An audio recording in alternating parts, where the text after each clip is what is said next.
When was the New England Spice Mill founded, and what year did you begin working for them? Barb roughly estimated in 1985 because I knew I had gone to work for the Spice Mill and you were in kindergarten, and that was in 1988. You were 5-6 years old. That's when I first started working for the Spice Mills, when you started kindergarten, and I wanted a part-time job for the hours that you were in kindergarten.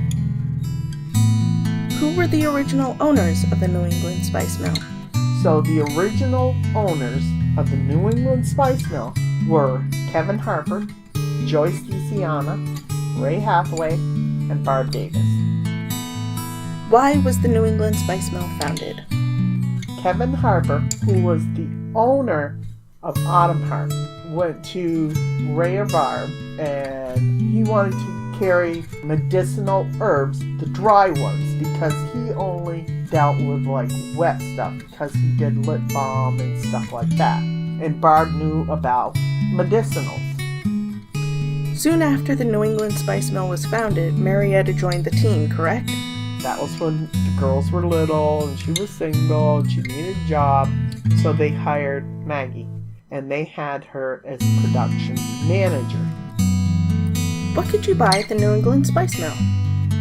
We had people that walked in. You know, we didn't have a storefront as people call it, but people would come in, and locals that, you know, like you or I now, could go in there and buy whatever you wanted, from medicinals to all kinds of different spices. The only thing that we could not sell the general public were other people's blends. Who were some of the New England Spice Mill's local clientele? For restaurants in this area, Amigos, they were the Mexican restaurant on Main Street in Middlebury here. They were great. I don't know why they went out of business. Greg's Meat Market, Middlebury Co-op, we sold spices to them. Dog Team Tavern, Swift House, the New England Culinary Institute, the restaurants in Burlington, and the school is in, I believe, Essex Junction. We used to furnish spices to them, and Ray and Barb would deliver. Ray started out when we switched over to cans. He used to do the delivering in the van, and then Barb took over, and she always had Davey with her. Would you say that the Spice Mill had an impact on the culinary community? Co-op used to buy spices from us. Right, and now they've kept that, so... They've kept that. I don't know where they buy their spices from anymore. It's just like the almost home market. I imagine the ones that own that, maybe at one point, maybe they were actually into the Spice Mill and bought spices.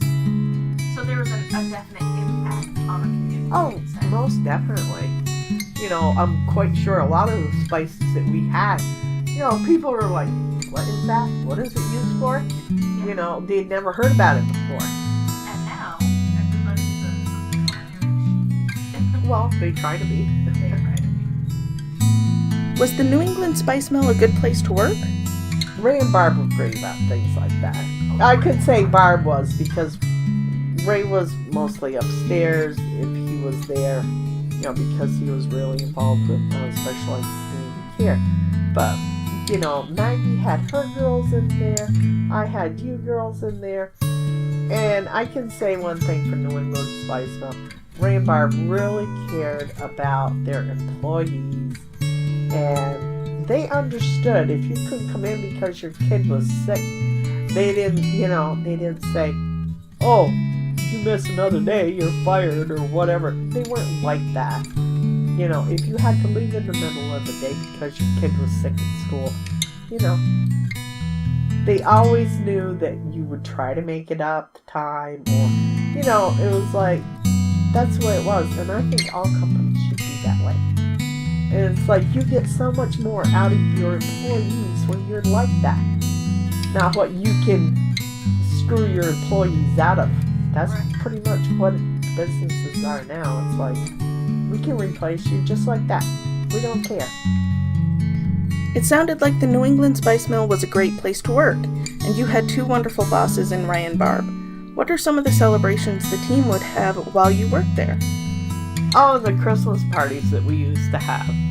You know, we do a Christmas party every year, and of course you know about the caroling. And Ray and Barb used to do for birthdays too. They'd order pizza and champagne for your birthday. So when the owners, Ray Hathaway and Barb Davis, were thinking of selling the business to Kevin Harper, why did they choose not to sell to him? Kevin couldn't guarantee that he would keep current staff or keep the clients that the New England Spice Mill had, like the smaller ones that we'd had for a long time, like the Herb Patch, that were supposed to pay their bills in 30 days, but they didn't. I understand that the owner of the New England Spice Mill, Marietta Pomainville, had to put the business on the back burner in later years for financial reasons. But do you think that the Spice Mill could have been popular in an online storefront? Maggie was last few years, Maggie was really into. She had to actually make a living. Yes, I know she had to work as well. And she couldn't make a living doing the Spice Mill anymore. And Maggie worked in restaurants. And she actually worked at the country club there in Burlington. She was working there when she died. And she worked in the kitchen. And I don't know how many years she worked there. But I think